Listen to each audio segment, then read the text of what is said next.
sure we don't lose too much of the gift of narrative and story that you have provided. Just to recap from Martine as he was doing some gathering work for us in prayer, our hope and our intention, and I want to underscore intention, is that as we begin to move forward in this project with resources for your particular congregations, that the particular stories that you shared and you're living into in your congregation, in your context, can find some universal conversation partners across the region. One of our goals for all of you is that over the course of this next year, as we begin working with you more intentionally, and you'll hear more about that tomorrow, is we want you to make connections with each other. We want to find ways to help the Northwest show partnership in unique ways, to learn from each other, to learn humility from each other, and to answer some of those questions. So just know that I'm hoping that these stories that you've shared can create some of those things. Also, please take advantage of the prayers over there that we mentioned over on, to put those down, write some down. Let's keep that moving forward. So at this time, I'd like to introduce our speaker for this afternoon, Dr. Melinda Denton. Dr. Denton is Associate Professor of Sociology at the University of Texas in San Antonio. And we're grateful that Melinda is here with us for this time. Dr. Denton literally flew in this morning to be with us, so we're thankful that you're coming here to Pacific Northwest in our time zone. Dr. Denton is no stranger to us. She is a graduate of Seattle Pacific, so she knows the Northwest and our context, which is great. Her doctoral work was at the University of North Carolina at Chapel Hill, and she was one of the primary researchers for really a groundbreaking study that was released in book form in 2005 with Christian Smith, entitled Soul Searching: The Religious and Spiritual Lives of American Teenagers. And for many of you who are very familiar with moralistic therapeutic deism as a phrase, you can thank Melinda for one of the, in part for that. Her work and the work of the researchers who have been part of the national study of youth and religion has really transformed the conversation through the social sciences of how churches and faith communities understand what's going on in America right now. Her continued research continues to move forward as she follows the demographics of young people in our country. In 2011, her book that she co-authored with Lisa Pierce, entitled Faith of Their Own: Stability and Change in the Religiosity of America's Adolescents, continues that conversation, both corrects some of the initial research that she did and also moves it forward. And she's also will tell us more about some of her continuing work. One of the things I really want to underscore about Dr. Denton is that her work is a sensitive storytelling work, where some social scientists will render things just in pure data form. She cares about the human spirit, and it bleeds through all of the work that she does. The case studies that she shares, the way she cares about young people, is a gift for us. One of the things I'm hoping to introduce you to are tools. So in addition to theology and biblical studies, social science is also a tool for us in the church and the work. And Dr. Denton is just one of many great researchers that we get to share with you today. So let's give a welcome to Dr. Melinda Denton.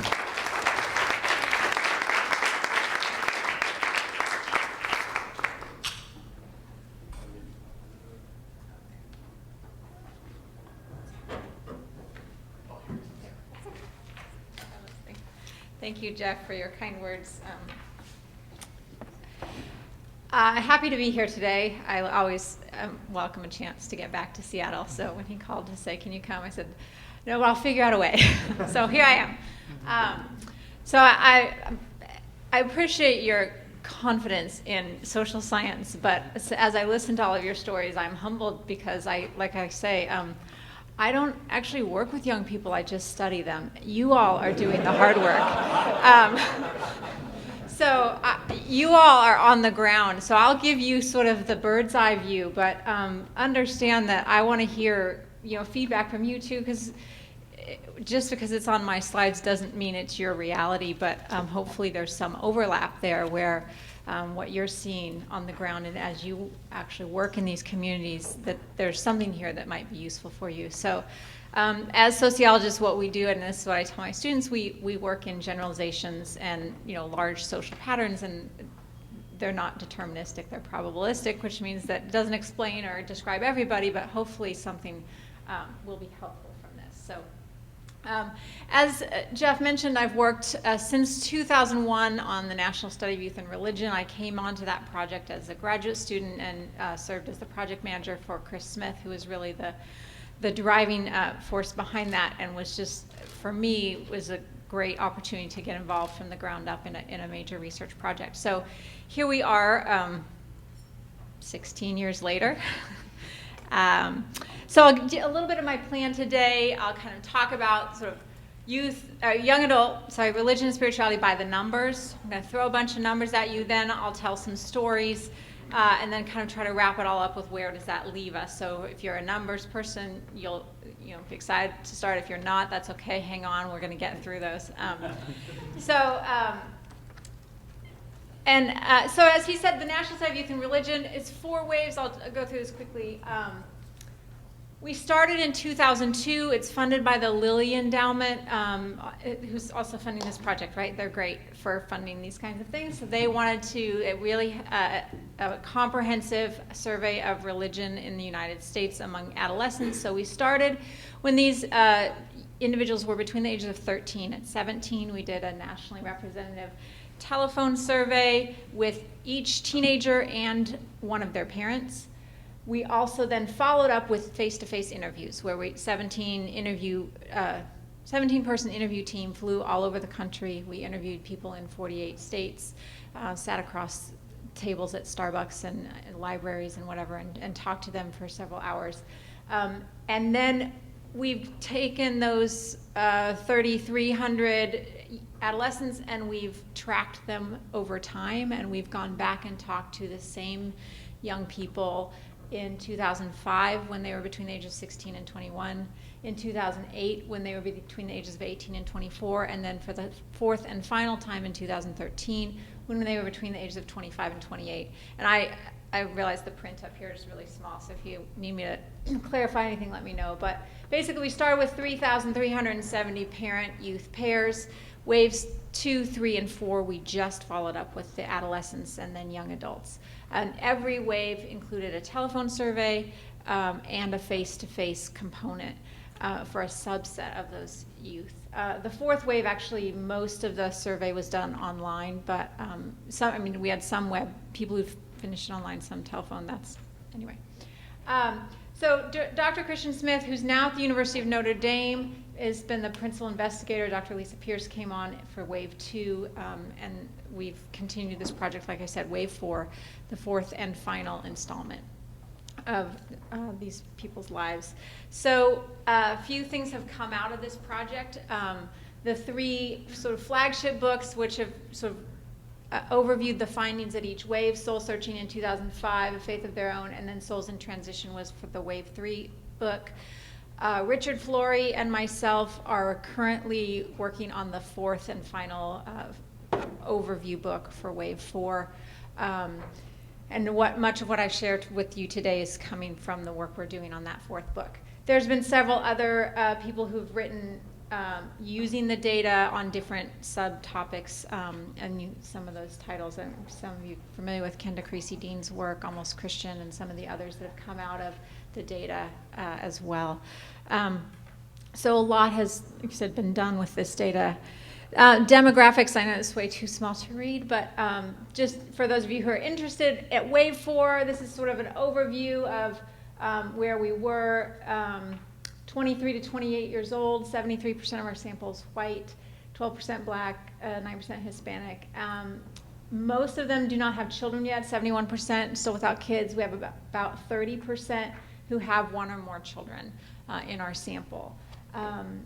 This is the educational background there. Most of them split between sort of high school or in higher education at this point. Again, 23 to 28, many of them are still in school, some of them, so we have various processes going on there. 72% are living on their own, only 21% with their parents, only. Anyway, okay. So, but what about their religion and spirituality? So we'll kind of look at what's happened over the time. We talked to them when they were 13 and between the ages of 13 to 17, and now that they're young adults moving into adulthood. All right, just again, my way of overview, religious identity. So this was our original survey. lasted almost an hour for these young people and asked every question you can imagine. We measured religion every which way. But one way people like to think about it is in terms of what tradition they're part of. And we break it down by the major traditions. At wave 4, about 19% of our sample is conservative Protestant, 6% mainline, 5% Black Protestant, 15% Catholic. That big green slice of the pie is our not religious. These are people who by the 4th wave told us they're no longer, or that they identify themselves as not religious.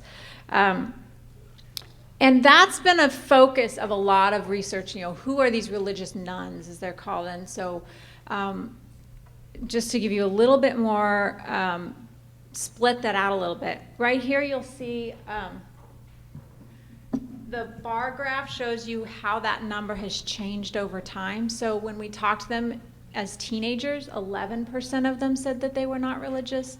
By the time we interviewed them as young adults, that was up to 35%. So we have seen a pretty steep growth in that. That 35% number is pretty consistent with Pew Research for the general population as well.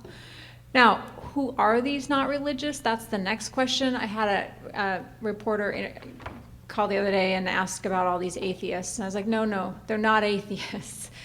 There are some atheists in there.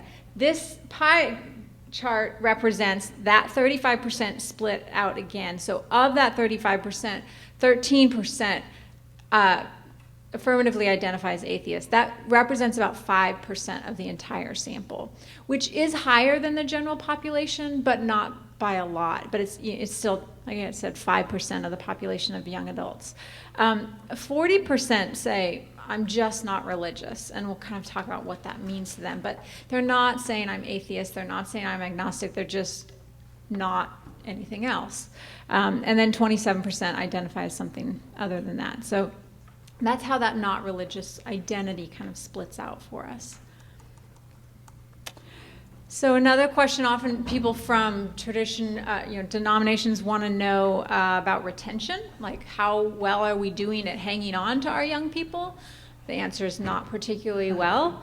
As you can see, so what we see here is on the left-hand column is the large tradition, religious tradition families. What percent of those young people who identified in that tradition or were identified in that tradition by their parents at age 13 to 17 are still within that tradition at wave 4?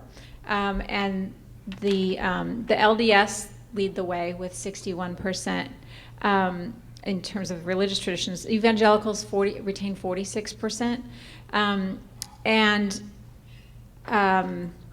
The other interesting thing, so what's happened is, so you have all these, at 13 to 17, all these evangelicals who then shift into other, 46% stay evangelical, the other 54% shift into other things, 25% of them end up not religious. So you can see here, mainline Protestants, 41% of them end up identifying as not religious by the time they're 23 to 28 years old. So that's where so retention is the lowest among mainline Protestants and Jews. And Catholic, we see 53 and 30. So you kind of see those numbers there.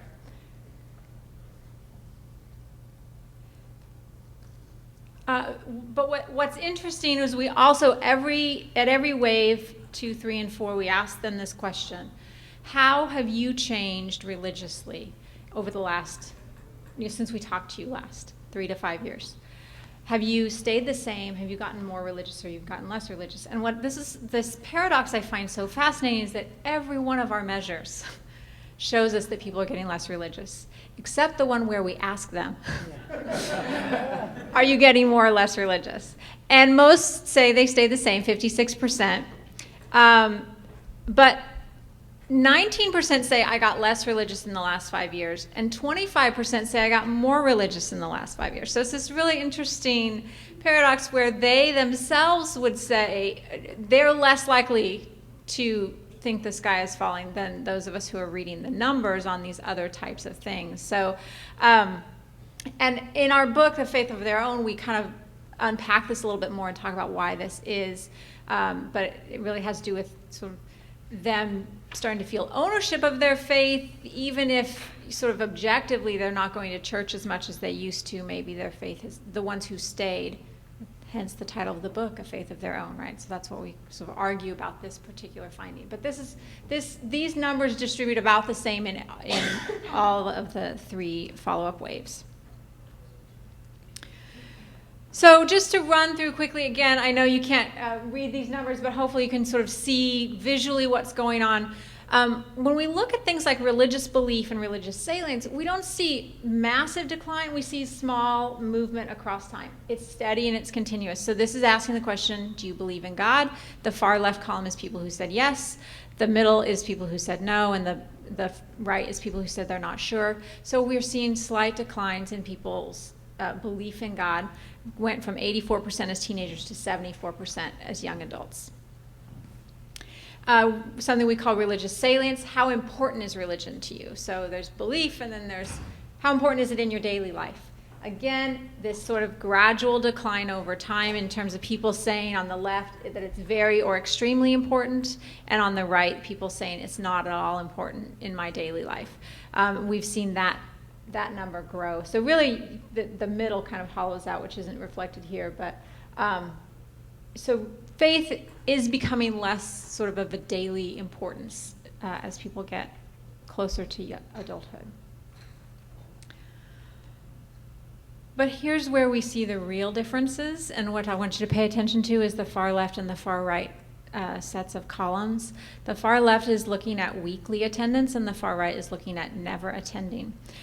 For as long as I've been working on this study and we've seen these numbers, when the data first came in for wave 4, I thought I had miscalculated that 52%.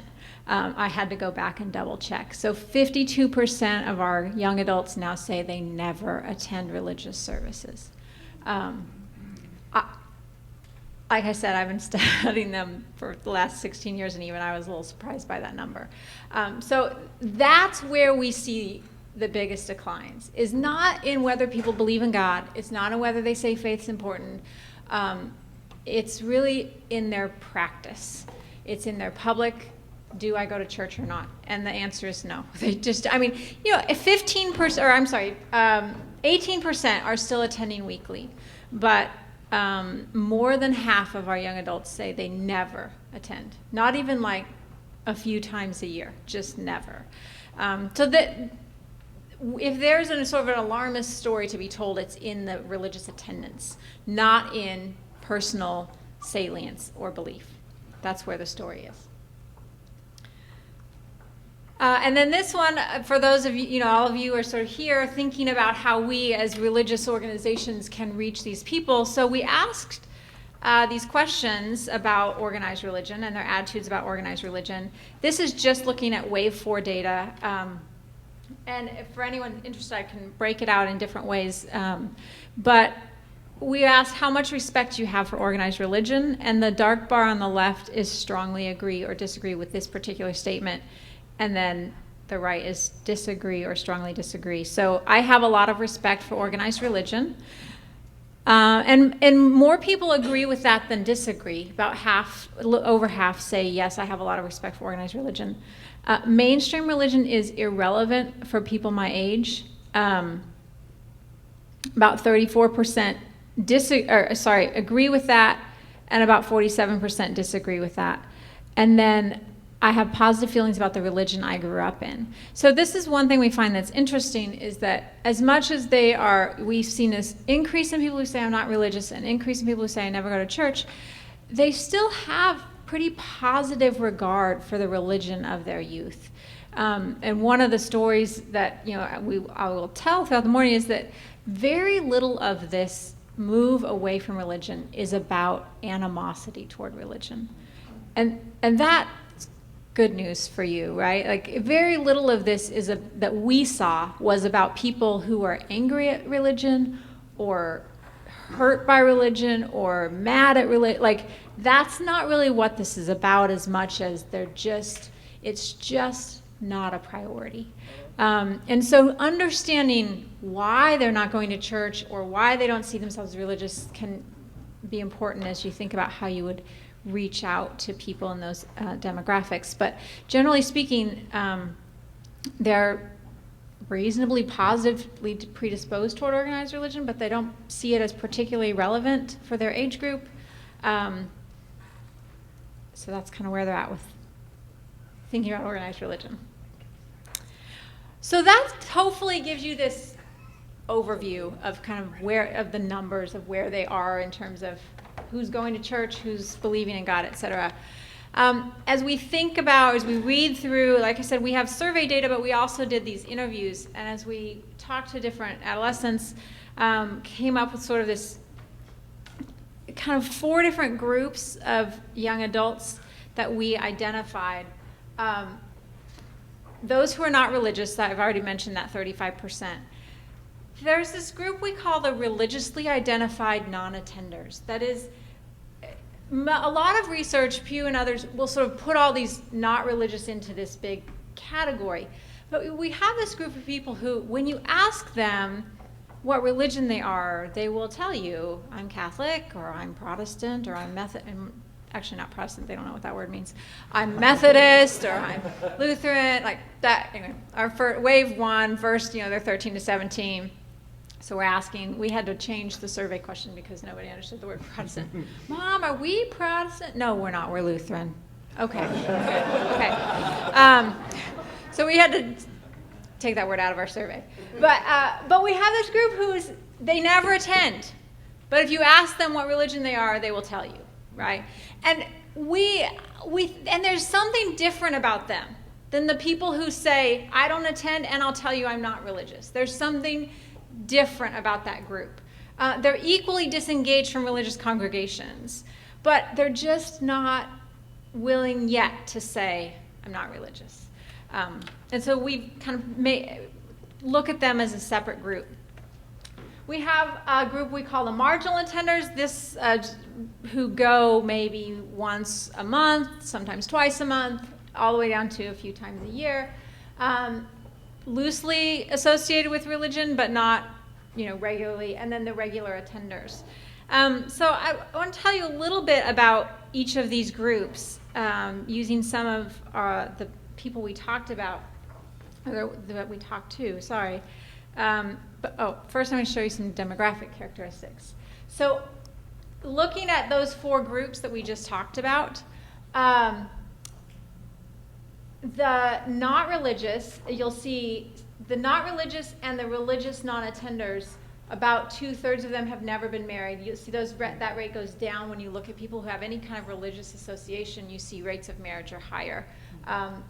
So this is the percent never married. 58% of marginal attenders have never been married at this age. Only 43% of our regular attenders have never been married by the time they're 23 to 28. And given that the average age of marriage in the United States right now is about 28 and a half for women and 29, almost 30 for men, there's definitely a sort of a correlation between being religious and marrying at younger ages.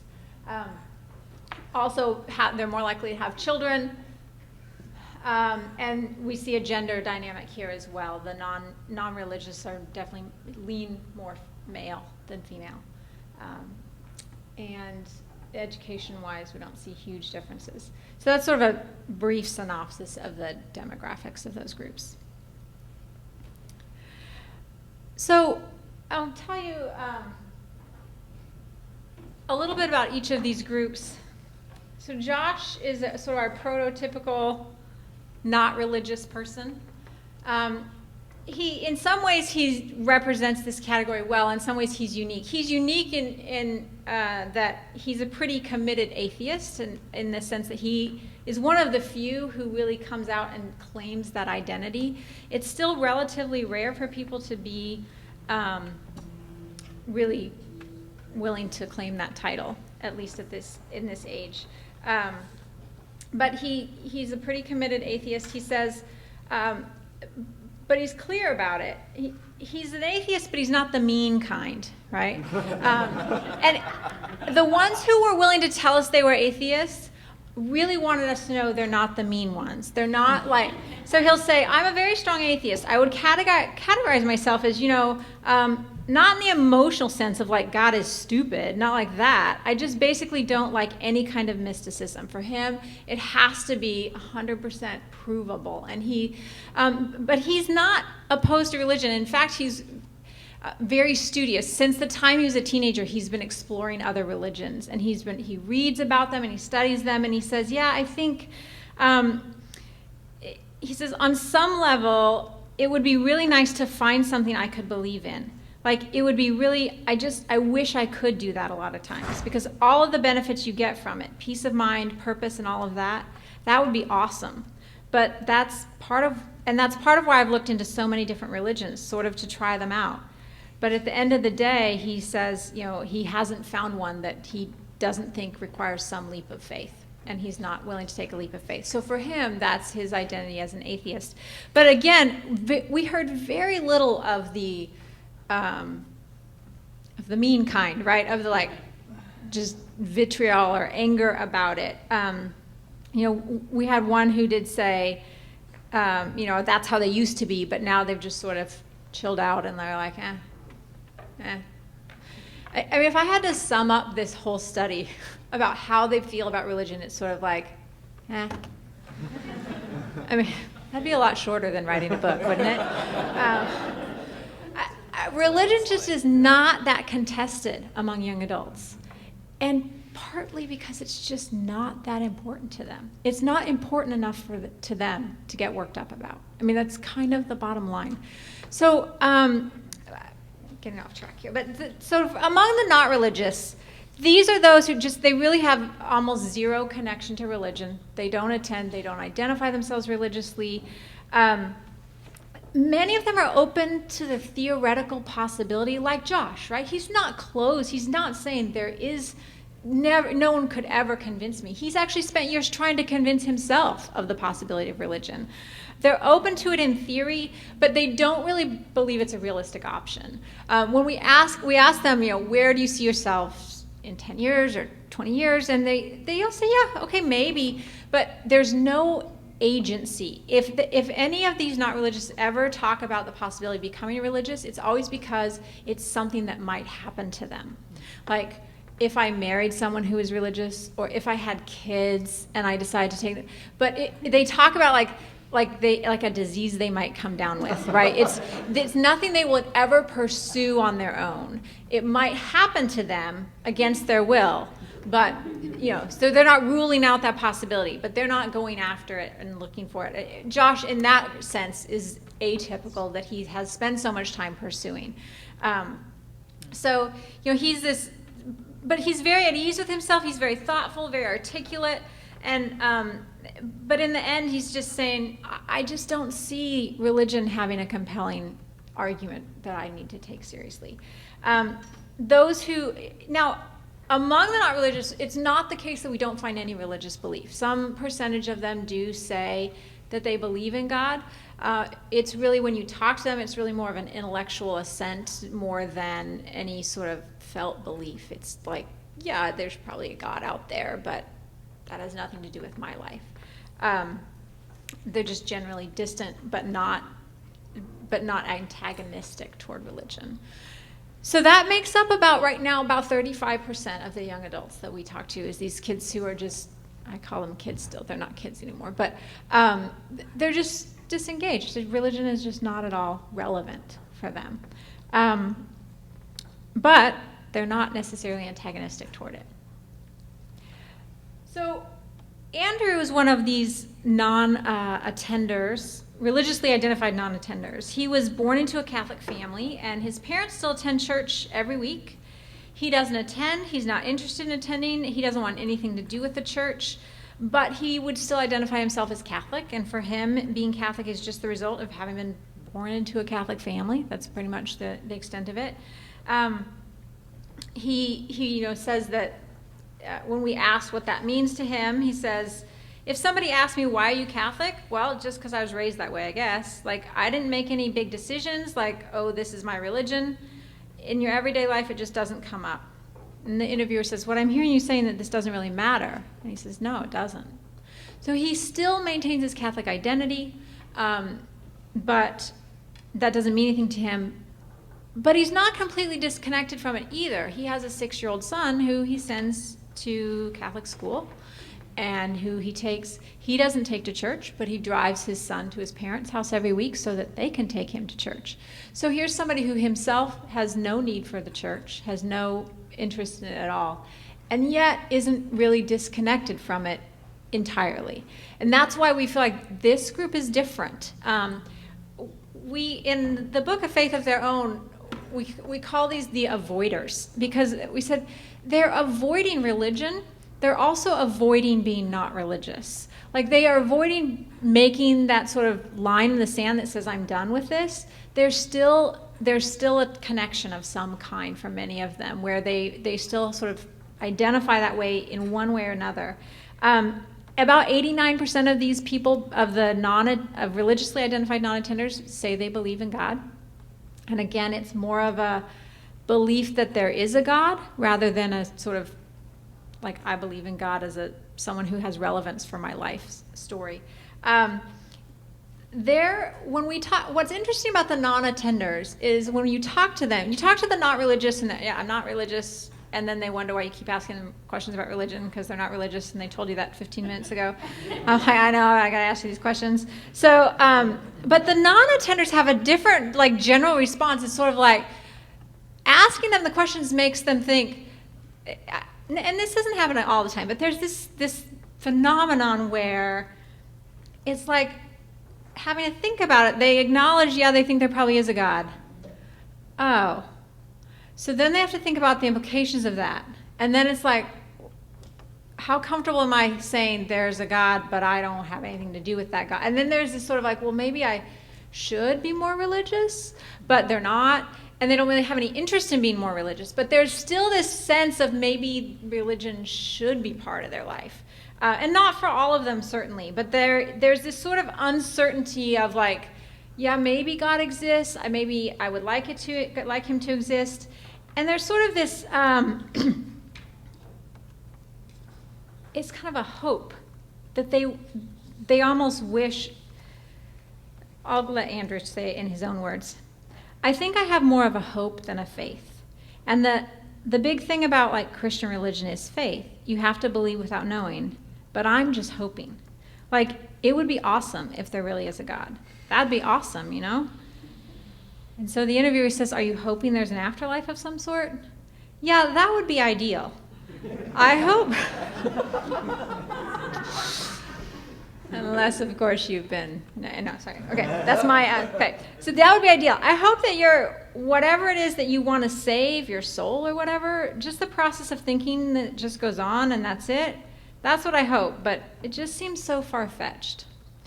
So we heard this theme among our religiously identified non-attenders. Like, they're not quite willing to just give up hope and walk away from religion altogether. They're still like, yeah, that'd be cool if it was true. I don't really know if it is or not. If it is, should I be doing something about that? Maybe, maybe not. But the bottom line is they really think about this because a researcher showed up at their door and asked them to think about it. But if we hadn't showed up, they probably wouldn't be thinking about it at all because it's really removed from their daily life. But when pushed to the wall on it, they're not willing to say, no, I'm done with that religion thing and I'm moving on with my life. So there's this uncertainty. They're more open and more warm toward organized religion. Compared to the not religious, they have more fond memories of the religion they grew up in, more positive regard for religion. But it's still just that, positive regard. It's nothing involved, nothing committed. They're not, they're equally distant organizationally from religion. They're just not willing to dismiss it entirely. So one of the things we say when we write about this is that it's like they've kept open this lifeline. Just in case I need to call in to this religion thing. Like if I find myself someday down the road needing this religion thing, I don't want to have closed the door entirely. It's not relevant to their lives right now, but someday it might be, right? They're more open to recognizing that. So we think there's this difference when we think about people who are not in church, that they're not all the same. Some of them are not there really intentionally, and some are not there because it just doesn't seem relevant now or yet or anymore. And so they've kind of moved on. So Maria is one of the young women that we talked with who we would put in this category of marginal attender. And for the marginal attenders, I think there's really kind of two different types. Some of those, well, maybe I'll summarize that in a minute. So Maria's sort of this fascinating person. She's a real self-motivated young woman. She was a 27-year-old Latina woman, very confident. She's open to talking about how she's had to sort of take charge of her own life. Her parents were meth addicts. She ended up taking over the mortgage on their house. She has big plans for herself. She sees herself, primarily doing really well, making lots of money. Not a lot of specifics on how that's going to happen, but she's thinking ahead. She's got 2 daughters, and she also had experienced a stillbirth that changed her perspective on life and sort of helped her focus and get more serious about life. But she represents one of these people who has this really interesting kind of amalgam of religious belief where she goes, she and her significant other, that's the word she uses for this person, she's the man she's been with for about 8 or 9 years, they're not married. They recently started attending a local Calvary chapel. They go about once or twice a month. And she says she believes in God. She's not sure about this Jesus guy, thinks he was probably just a normal human and not really the Son of God. But she prays. She believes in reincarnation. This is a holdover from an experience with Native American religion at one point. She believes in karma. But she's really enjoyed her experience at Calvary Chapel. She thinks they sing a little too much. She'd rather hear scripture, but she goes, she feels, gets her infusion of religion once or twice a month, and then she's ready to move on with her life. So she's recognizing something about the value of religion here. But for her it's still very tangential to the rest of her life. It's one of the menu of options of what she could do with a Saturday or a Sunday. When asked about her attendance, she says, yeah, I think I can get by without religion. I think a lot of people could. I know I don't have to sit there and go to church every day. I don't need to pray or do anything like that. I could still make it. But it's just nice to know you have something out there other than yourself watching out for you and things of that nature. But I do think a lot of teenagers and young adults these days just don't need it. So she's getting something out of religion, but she doesn't think that it's mandatory. She doesn't think that she needs it. It's just sort of this extra bonus, that kind of helps her sometimes. So when we ask, how much do you think that religion is part of your everyday life? She says, I don't know, maybe 5%. And what does that look like to you? Well, it doesn't really bother me.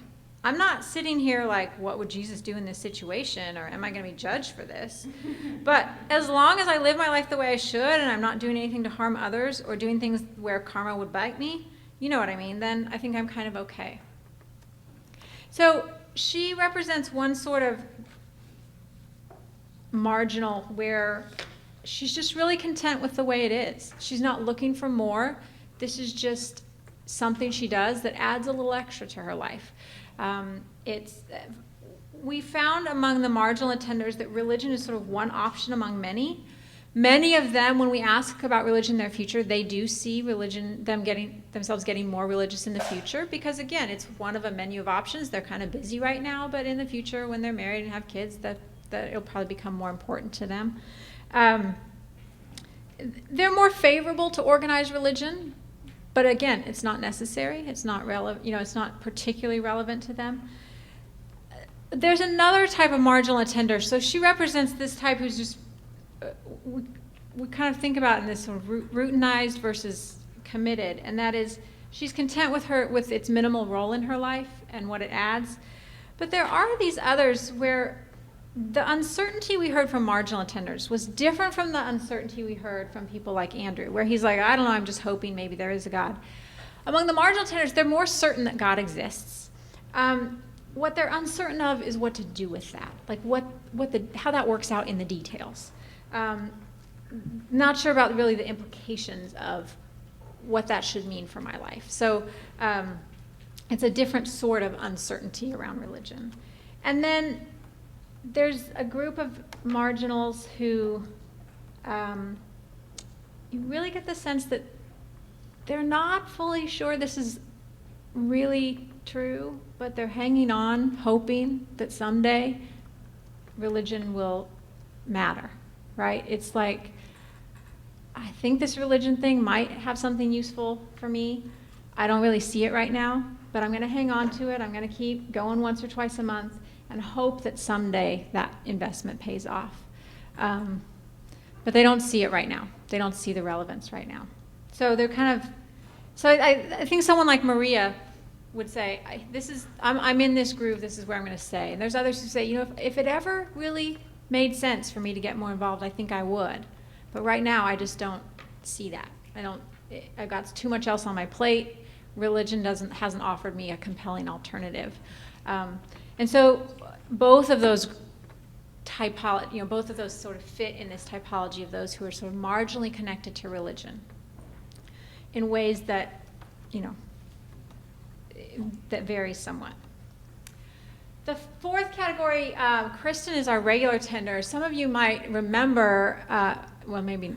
So Kristen was featured in the first book, Soul Searching, and also in the DVD that was made from the first book. And she actually is an alumni of SPU. She graduated from here and was part of the symposium we did some years ago. And she really represents the small subset of regular attenders who we would call our sort of all-in, committed, your prototypical evangelical, outgoing. She's outgoing. She's various. Went to completed her master's degree from an evangelical seminary. She's part of a church plant now, and just absolutely committed to her beliefs about God. You ask her what she believes, and she can rattle off her her beliefs and the tenets of her faith.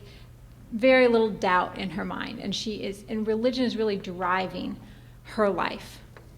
But she's a part of, like I said, a small subset of our regular attenders. The larger subset of regular attenders are people more like Ashley, who are more of what we would call routinized attenders. That is, religion is part of their life. They're going regularly. It's part of their lives. But it's part of this routine. It's part of a larger package of the good life, right? Of this is what the good life looks like. So, it helps me raise my kids. It helps me have a good marriage. It helps me feel happy. Those sorts of things. So even though we have this group of regular attenders, not all of them are. So after we did our interviews for the fourth wave, all of those of us who conducted interviews sat around a table at University of Notre Dame and sort of debriefed. What did we hear? And we said, okay, who are the Christians? Who are the ones where religion is just really driving their lives? It's the thing their lives hang on.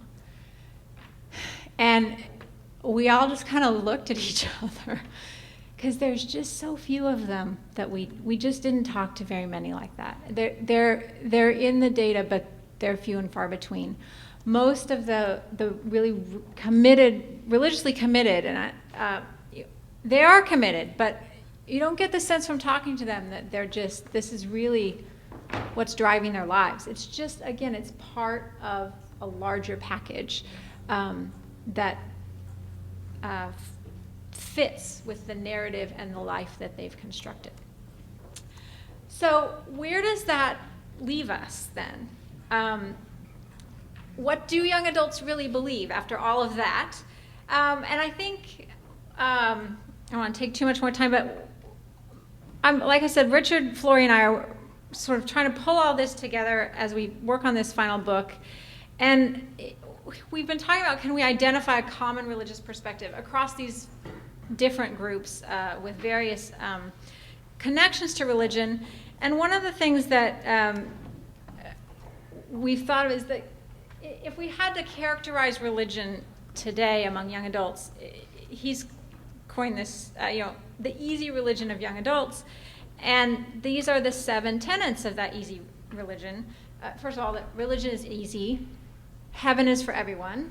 just do good. Morals are self-evident. It's all good. Karma's real, and I got no regrets. I'll kind of unpack these. I know I'm taking up time here, but unpack these a little bit. That, again, we see a lot of variation, but one of the benefits and curses of sociology is that we have to make generalizations. So we have to sort of flatten all of the nuance into a PowerPoint presentation. But generally speaking, religion, to the extent that it's out there among this group, is pretty easy. It doesn't make demands.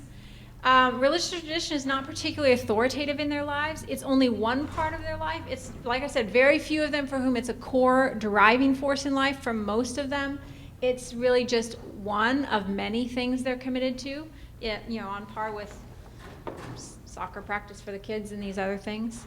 The good news is everybody goes to heaven, except for murderers and rapists. I mean, really, like when you ask, like, who gets to heaven, like this is sort of this, like, it's about how you act, it's about doing good works, and at the end of the day, pretty much everyone gets there. So if someone says, if you do the right thing, you don't do anything bad, I mean, nothing really bad, you'll go to heaven.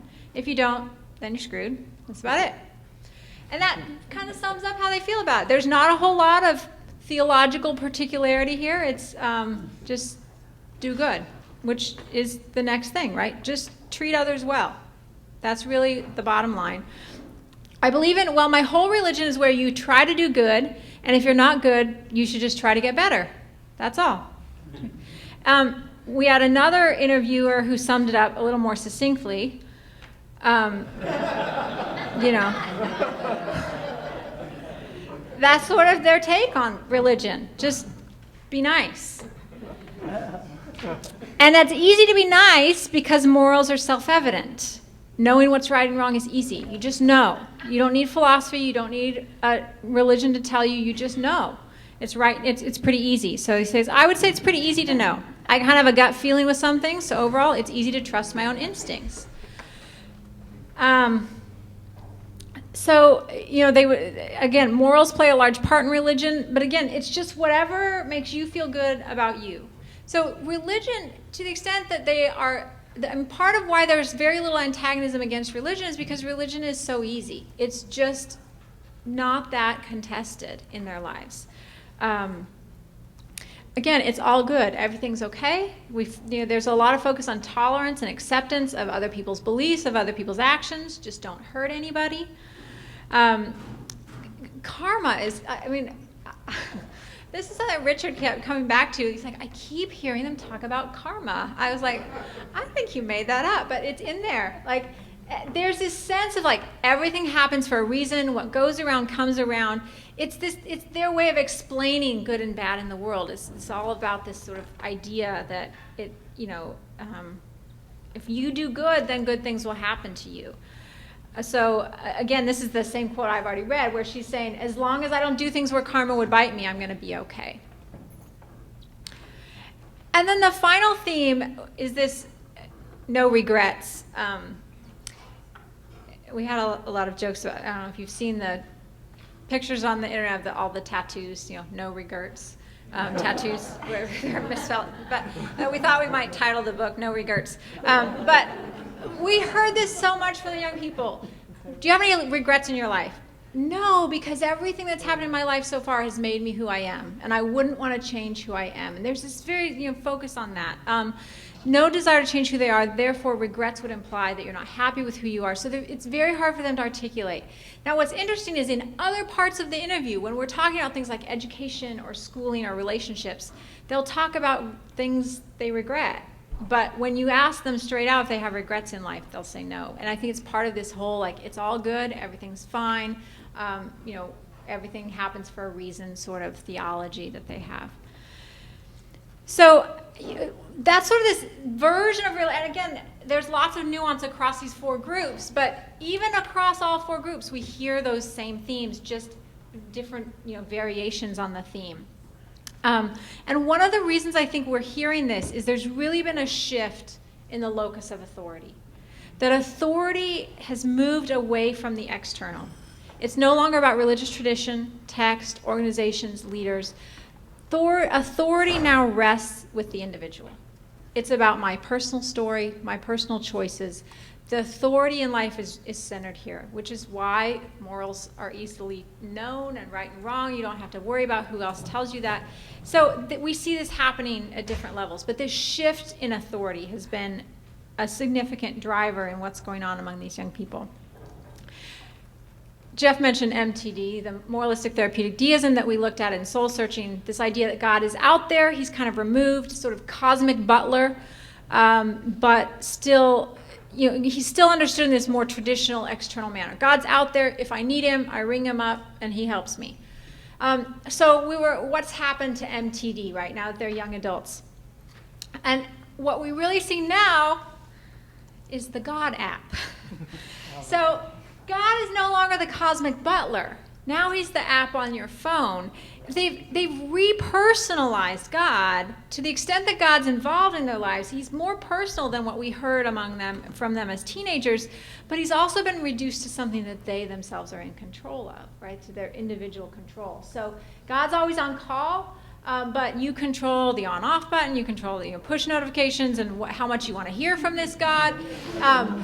That's all, again, part of this shift to the locus of authority being the self.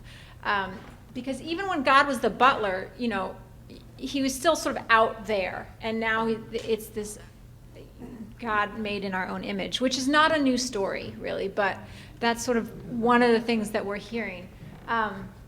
Is this sense of, to the extent that God's there. And so as we think about that, the other shift we see is a shift in what it means in their sort of search for authenticity. I mean, I think Richard and his colleague wrote a book, Finding Faith, that came out in 2008, where they talked about looking at some of this search for authenticity among young people, looking some of the evangelicals going to more liturgical or traditional churches, this idea of looking for the authentic version of religion. And it looks a little different among the young people we're talking to, where they're seeking authenticity, but in their own individual experiences. Not so much seeking authentic organizations or people doing religion authentically, but seeking the core of authentic expression or experience in their own lives. And so trying to extract those truths from religious traditions, but so still looking for authenticity, but curating those authentic individual experiences more than looking for those to come from an authoritative religious tradition or a leader or that sort of thing. So this self as authority really drives a lot of the patterns that we see among young people. So what does that mean for organizations, particularly religious organizations? A couple closing thoughts. There is a decline or a disinterest in older, large-scale organizations across organizational fields, business, politics, religion. There's a sense of wanting to move towards smaller, local, authentic, that the big traditional means somehow less authentic. That's the perception, anyway. So that leads to this rejection of more traditional forms of authority, more traditional forms of organization. Again, less of a rejection and more of a bypassing. They're just choosing not to partake. It's not like they're mad or angry or whatever. It's just like, no thanks, that's not for me. That doesn't feel authentic. It's more authentic for me to, go walk my dog in the mountains on Sundays or go have brunch or whatever. Those are some of those authentic experiences they're looking for.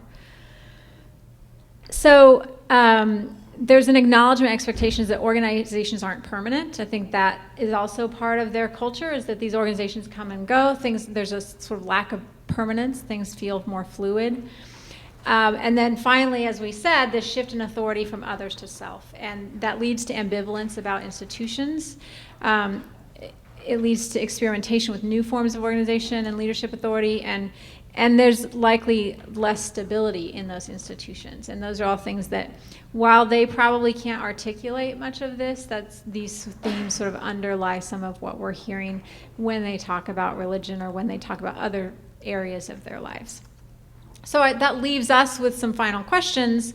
Will young adults return to religious institutions? Will those religious institutions become irrelevant, or will they adapt to those new realities?